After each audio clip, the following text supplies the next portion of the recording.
السلام علیکم دوستو، آج کی کہانی کا نام ہے شیر اور لومڑی۔ ایک جنگل میں ایک طاقتور شیر رہتا تھا۔ وہ جنگل کا بادشاہ تھا اور سب جانور اس سے ڈرتے تھے۔ ایک دن اس نے اعلان کیا کہ وہ بیمار ہے اور سب جانوروں کو اس کی عیادت کے لیے آنا چاہیے۔ جو نہ آئے گا وہ اس کا دشمن سمجھا جائے گا۔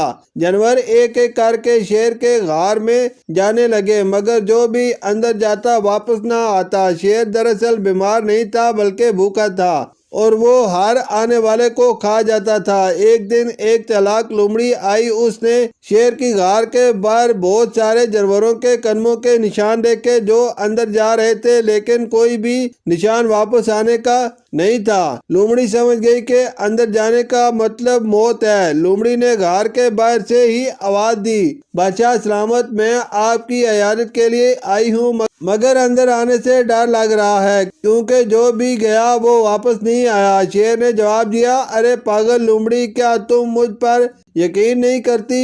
لومڑی بولی، یقین تو ہے مگر قدموں کے نشان کچھ اور ہی کہانی سنا رہے ہیں۔ عقل مند وہی ہے جو دوسروں کے انجام سے سبق سیکھے۔